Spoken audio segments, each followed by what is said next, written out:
All right, guys, complete to do now.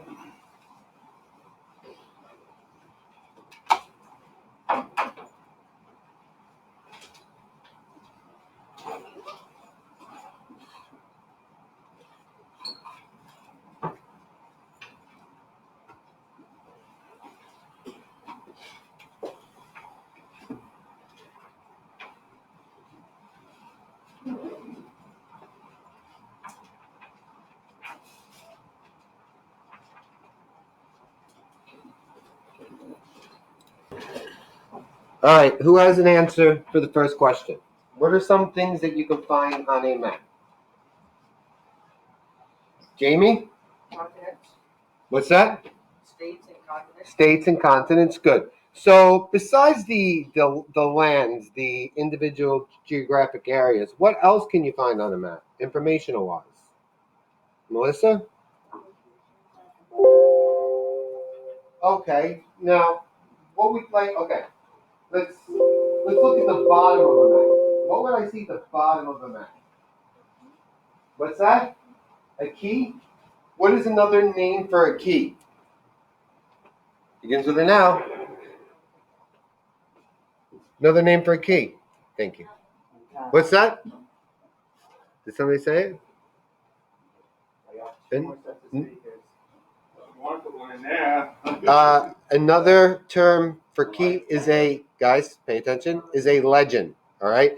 So what am I going to find in this legend or key, depending on what you want to call it? What is in it? What do I find? Joffer. What the symbols on the map represent. So the type of map you get is going to dictate the type of symbols you have. So if you have more of a touristy map, there's going to be a lot of symbols there. You're going to want to know where restaurants are, hospitals, hotels, parks, and things like that, museums.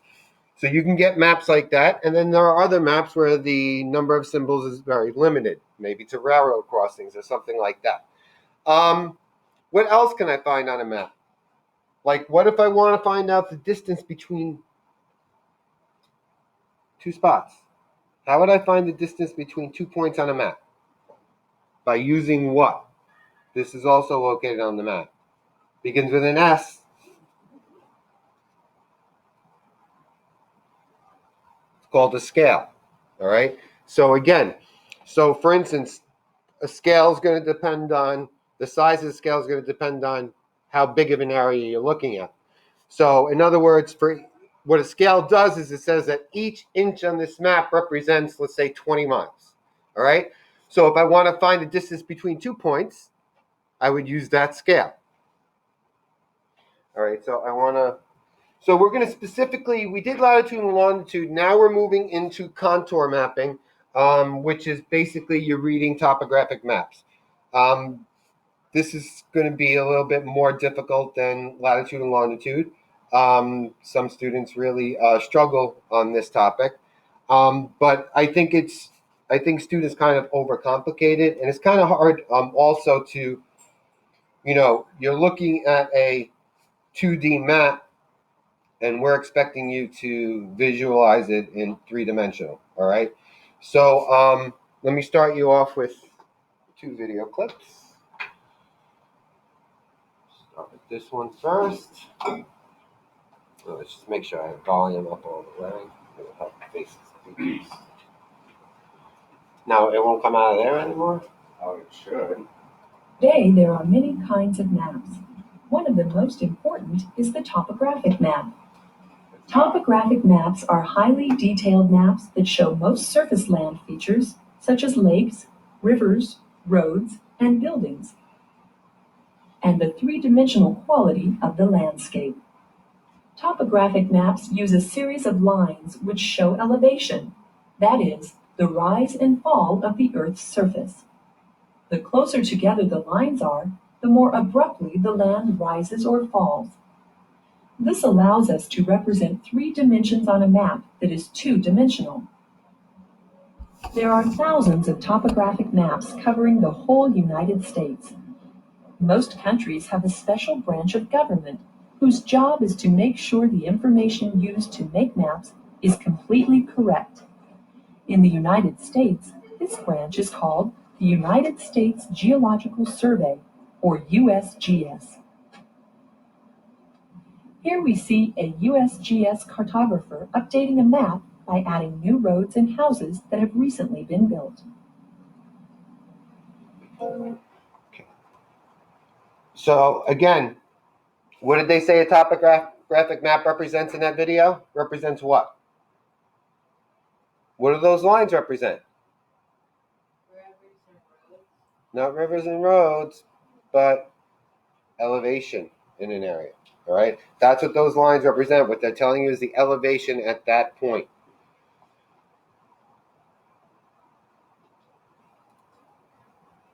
Where did I put it? There it is. Share more joy this holiday season with Optimum. Get 300 meg internet now for only $35 a month.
Okay, I'll stop there. The purpose, now, what park is this?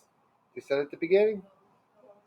Yellowstone National Park. So you see all these different features that they have in Yellowstone National Park. They have rivers, waterfalls, mountains, valleys. So all these features are what is represented on a topographic map.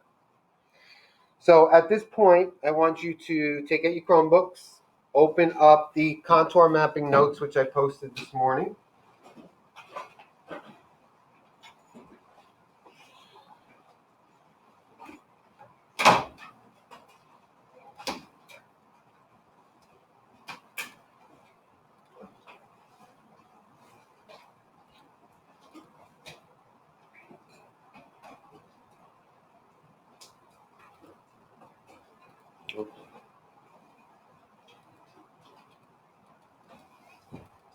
All right, so A topographic map, again, is going to show you the features in that area, whether it be a mountain, a hill, a valley, a depression, a river.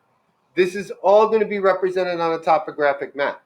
So again, as we went over the do now, these are some of the things that we hit on: scales, symbols, and then contour lines. So the contour lines, if you look up here, you see on this contour line here, that says 150. What that is 150 feet above sea level. So no matter where on that line I'm going to be at 150 feet. This contour line here would represent 140 feet.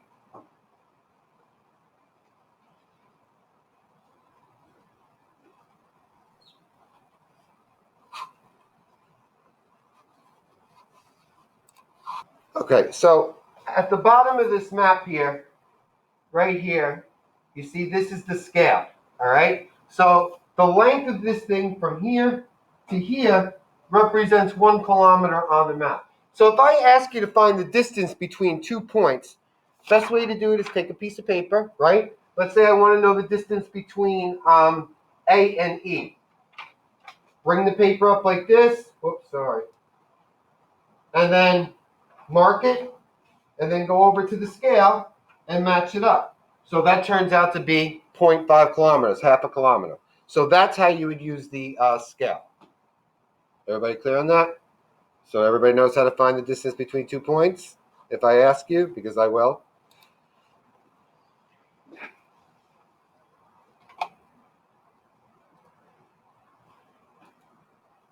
All right, so again, I went over this. The scale is going to allow you to find the distance between 2 points. And the size of the scale is going to depend on how large of an area you're looking at. If you're looking at a world map, then it might be 1 inch represents 1,000 miles or 500 miles. Whereas on a map of just a state, 1 inch might represent just 10 miles. All right. So depending on how big of a geographic area you're looking at is going to dictate how large the scale is.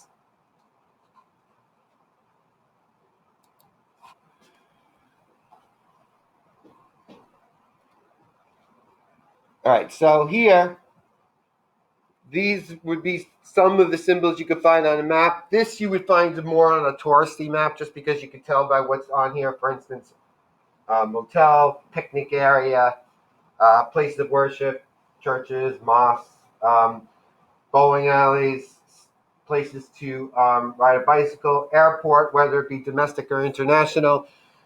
These are all going to be found on a more of a touristy map. So again, this is a key, but sometimes it's also referred to, as I pointed out before during the do now, it's also referred to as a legend.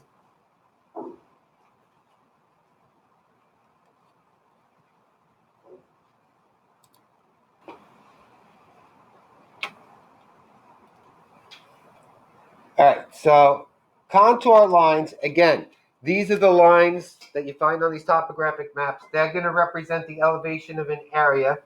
And again, they connect points of equal elevation. So this line that's represented right here, 4,500 feet, no matter where on that line I go, I'm going to be at 4,500 feet of elevation. All right. My question for you is, can 2 contour lines cross? Yes or no? Can I have 2 contour lines cross based on that definition? The definition says it represents contour lines connect points of equal elevation. So can I have 2 different contour lines crossing?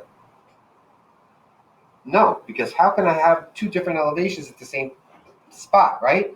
How can I be at 4,500 feet and 4,480 feet? I can't. So contour lines cannot cross.